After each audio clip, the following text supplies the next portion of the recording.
Então nós temos que a conduta é a ação humana, voluntária, consciente e finalisticamente dirigida a um fim. Pegou? Beleza. Então a gente sabe que para o finalismo é fundamental esse conceito. A gente sabe que é fundamental. E por quê? Porque esse comportamento não pode ser tomado em abstrato, ele tem que ser considerado em relação à sua finalidade. O indivíduo que furta para se locupletar de uma oportunidade que teve, o indivíduo que furta como meio profissional de subsistência criminosa, e o indivíduo que furta para se alimentar porque não tem outra forma de prover o seu sustento e ao dos seus filhos, todos eles praticam a subtração de coisa alheia móvel para si ou para outrem. Por outro lado, essa interpretação não se mostra suficiente dentro da teoria finalista da ação para compreender as diferentes finalidades desse comportamento. Então eu nunca vou olhar para um comportamento humano, para uma conduta, quando eu estiver tratando de teoria finalista da ação de uma maneira pura, de uma maneira estanque, destacada da realidade. Eu nunca vou pensar dessa forma. Eu preciso olhar o contexto dessa conduta. E aí que a teoria finalista da ação ela vai propor a decomposição do delito em elementos distintos. É o que a gente chama de conceito analítico de crime. O que é analisar uma conduta? O que é analisar uma situação? O que é analisar uma substância? Analisar é decompor um todo, uma totalidade, no caso aqui o delito, em partes, ou seja, quais são as partes constituintes do delito? Ou seja, quais são os componentes que juntos formam o que a gente vai chamar de crime.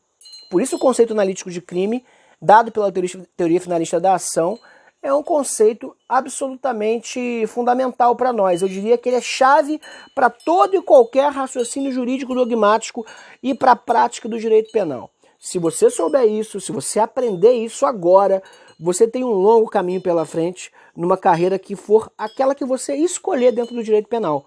Mas você tem que saber isso. Pessoal, existem duas correntes que vão dividir o delito em duas partes ou em três partes. Alguns vão advogar a ideia de que o delito é composto por duas partes e outros vão advogar que o delito é composto por três partes.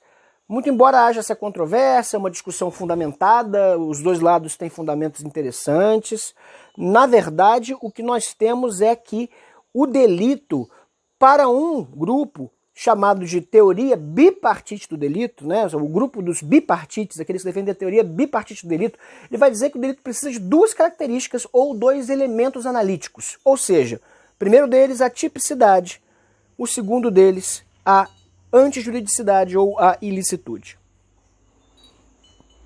Aqueles que defendem a teoria tripartite vão dizer que são três elementos: tipicidade, antijuridicidade ou ilicitude e culpabilidade. Há um terceiro elemento de culpabilidade e a gente vai passar muito superficialmente sobre esses conceitos e a razão pela qual nós vamos abordar esses conceitos superficialmente, para além, evidentemente, do vídeo não ficar de novo com 1 GB, né, e eu não conseguir subir para a plataforma, o que nós vamos fazer agora é simplesmente apresentar esses conceitos que nós vamos desenvolver ao longo do semestre individualizadamente. Vamos ficar agora com uma versão bem resumida, uma versão bem curta desses conceitos, para que a gente possa avançar. O que é a tipicidade de uma forma muito resumida? A tipicidade é a capacidade de um fato de se amoldar à norma, ou a capacidade da norma de englobar um fato. Então, por exemplo, se eu tenho que uma determinada conduta pode ser descrita como matar alguém, mesmo que essa conduta seja bem mais complexa, como, por exemplo, adquirir uma arma de fogo, municiá-la, colocar-se de prontidão, aguardar o momento exato para praticar um homicídio, esse comportamento, essa conduta complexa, esse fato dinâmico, guardem isso, esse fato dinâmico que eu descrevi como conduta humana, voluntária, consciente, finalisticamente orientada, ela cabe dentro de duas palavras: matar alguém. Pena de 6 a 12 anos, fora as qualificadoras. Então a tipicidade é essa característica que tem o fato de ser subsumido pela norma, ser englobado pela norma, ser descrito pela norma, ainda que de forma genérica, abrangente e pouco específica. Se esse fato puder ser capturado pela descrição da norma penal, nós estamos diante de um fato típico. Por outro lado, se esse fato não puder ser enquadrado pela norma penal, nós estaremos diante de um fato atípico. Ainda que esse fato atípico seja algo absolutamente reprovável, veja bem. Imagine, por exemplo, dois adultos que, sendo irmãos, mantêm relações sexuais. Bom, nós sabemos que incesto é algo repudiado pela nossa sociedade, é algo a que nós atribuímos um valor um valor moral abjeto. Nós repudiamos esse tipo de coisa, né, em geral. Agora, isso não pode ser descrito como fato típico, porque não existe uma previsão legal que envolva a prática de sexo consensual entre maiores de idade. Essa prática, sendo consensual e sendo feita por maiores de idade, em uma circunstância que não haja abuso, que não haja violência, que não haja a elisão da vontade de uma das pessoas, não pode ser descrita como um crime de estupro do artigo 217 do Código Penal, por exemplo. Não faria sentido descrevê-lo assim, porque efetivamente o constrangimento, a violência e a ameaça teriam que estar presentes, ou sendo maiores de idade não poderiam caber na hipótese de incidência do artigo 217-A, que vai falar, por exemplo, do estupro de vulnerável, pessoas menores de 14 anos ou que por alguma razão não possam oferecer a resistência. Veja que é preciso que haja o enquadramento típico para haver tipicidade. Esse é o primeiro elemento do delito, a tipicidade. Tanto a teoria bipartite quanto a teoria tripartite estão de acordo com isso, tá? A diferença eu já digo para vocês. O segundo componente do delito é a antijuridicidade, ou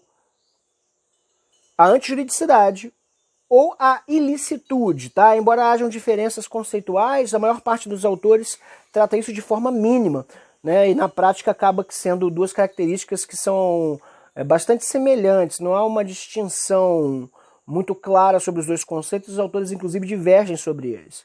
Bom, pessoal, o que é essa característica da antijuridicidade ou da ilicitude? É a característica que o fato tem de contrariar o ordenamento jurídico. O fato será ilícito todas as vezes que não houver, do ponto de vista do direito penal e do sistema penal, uma escusa que possa efetivamente excluir o caráter ilícito. Nós conhecemos 5 delas no nosso direito penal. A primeira delas, estado de necessidade. A segunda, legítima defesa. A terceira, estrito cumprimento do dever legal. A quarta, exercício regular de um direito. E uma quinta, que não está descrita na lei penal, mas faz parte do sistema, que é a causa supralegal de exclusão da ilicitude, chamada de consentimento do ofendido, né? O consentimento do ofendido também exclui o caráter ilícito do fato. Imaginem vocês que eu queira passar por uma cirurgia de remoção das minhas orelhas, porque eu quero me parecer com uma criatura completamente nova e desprovida desse membro inútil, desse órgão inútil do corpo humano. É claro que se alguém arrancar a minha orelha contra a minha vontade, pratica lesão corporal, inclusive qualificada, né? Mas, por outro lado, se eu consinto com isso, dentro de critérios objetivos, com capacidade para tanto, eu tendo a entender que aí não há contrariedade do fato com a norma, porque o meu consentimento retirou o caráter ilícito. Certo? Eu posso ter fatos ilícitos que não sejam típicos, veja bem. Por exemplo, quando eu avanço o sinal vermelho, eu estou contrariando, de uma certa forma, e na verdade de uma forma bastante justificável, estou contrariando o ordenamento jurídico penal. Por outro lado, não há um crime para ultrapassar o sinal vermelho, diferente do crime de provocar uma colisão com vítimas, né? O caso do acidente de trânsito com vítima, causando lesão corporal ou mesmo morte, e aí a violação do sinal consistiria numa modalidade de imprudência, né? Mas isso já estaríamos falando de tipicidade. A ilicitude ou antijuridicidade se refere ao caráter do fato de ser absolutamente contrário à norma. Então, se eu tenho uma norma permissiva, as excludentes da ilicitude que eu mencionei para vocês, as 5 excludentes, legítima defesa, estado de necessidade, estrito cumprimento do dever legal, exercício regular do direito ou a causa supralegal com o sentimento do ofendido, excluída a ilicitude, eu não posso falar que há um crime. O terceiro elemento analítico do delito é a chamada culpabilidade. Para os defensores da teoria bipartite, a culpabilidade ela está incluída dentro da análise do tipo penal, da tipicidade. Para os defensores da teoria tripartite, isso seria considerado de uma maneira apartada, seria um terceiro elemento, e eu tendo a concordar com esses teóricos, pelo menos no caso do Código Penal brasileiro, quando a culpabilidade foi tratada apartada a partir do artigo 26. Né? Inclusive, muito embora algumas escusas de culpabilidade, né, as exculpantes, elas estejam presentes no artigo 22, por exemplo, e no artigo 21 do Código Penal. Mas a gente vai tratar disso detidamente mais para frente. Por enquanto, eu preciso ficar com um conceito bastante raso de que a culpabilidade é o juízo de reprovabilidade social que recai sobre a conduta, sendo que essa culpabilidade em abstrato seria a quantidade de pena que o legislador atribui a um determinado crime em abstrato, ou, no caso concreto, né, a culpabilidade em concreto, o quanto de pena alguém merece pela prática de um delito. Eu imagino você que eu sou um traficante de drogas, que eu estou dentro de uma boca de fumo comercializando minhas drogas lá num baile funk e tal. Isso é um comportamento descrito como tráfico de drogas. Agora vocês imaginem que eu esteja comercializando essas mesmas drogas dentro de uma escola para crianças de 13, 14 anos de idade. É claro que eu tenho o mesmo comportamento, mas num caso eu tenho uma reprimenda que merece o rechaço moral muito mais grave do que no primeiro caso, e aí teria maior culpabilidade. Também vou levar em consideração, quando tratar de culpabilidade, a capacidade do indivíduo de compreender o caráter ilícito do fato e de se autodeterminar em sentido contrário. Ou seja, esse cara é maluco? A pessoa às vezes é doida, ela está ouvindo vozes, ela não tem como se controlar. Isso não quer dizer que ela não vá sofrer uma grave sanção, né? Sobretudo na forma de uma medida de segurança, mas isso não quer dizer que ela cometeu o crime. Por quê, pessoal? Porque se qualquer dos elementos do delito estiver faltando, eu não tenho como dizer que o crime foi configurado. Para configurar o crime, eu preciso ter os 3 elementos, teoria tripartite, ou os 2 elementos, teoria bipartite, mas eu preciso ter todos os elementos. Todos os elementos precisam estar presentes no delito para que a gente possa efetivamente dizer que houve um crime. Daí que o conceito analítico de crime engloba a presença concomitante de cada um dos elementos do delito para considerar que esse crime foi praticado. Então, se eu estou aqui elaborando uma tese acusatória, eu preciso demonstrar no primeiro momento a ocorrência dos 3 elementos.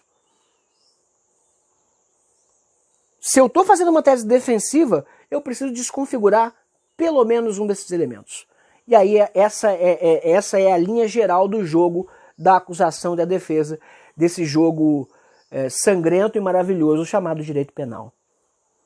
Efetivamente é disso que se trata, compreender o conceito analítico de crime, compreender a teoria do crime, compreender a teoria finalista da ação, e aí a partir de então passarmos a compreender o direito penal em seu aspecto técnico-dogmático. Certo, pessoal? Voltaremos a esse tema, nos encontraremos em breve na nossa aula remota no aplicativo Jitsi. Qualquer dúvida que vocês tenham, podem me procurar.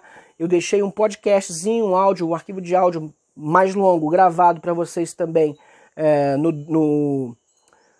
na minha pasta do Google Drive. Eu espero sinceramente o feedback de vocês para que a gente possa melhorar, incrementar nossas aulas e termos uma boa experiência educacional nesse momento tão estranho que o mundo está passando. Quem sabe essa não vai ser a forma, efetivamente, do mundo evoluir, né? E para evoluir eu preciso contar com a ajuda de vocês, a crítica é fundamental. Certo, pessoal? Muito obrigado pela atenção e eu agradeço demais por essa oportunidade de retornar às aulas e podermos de novo ser aluno e professor, professor e aluno, não necessariamente nessa ordem. Valeu!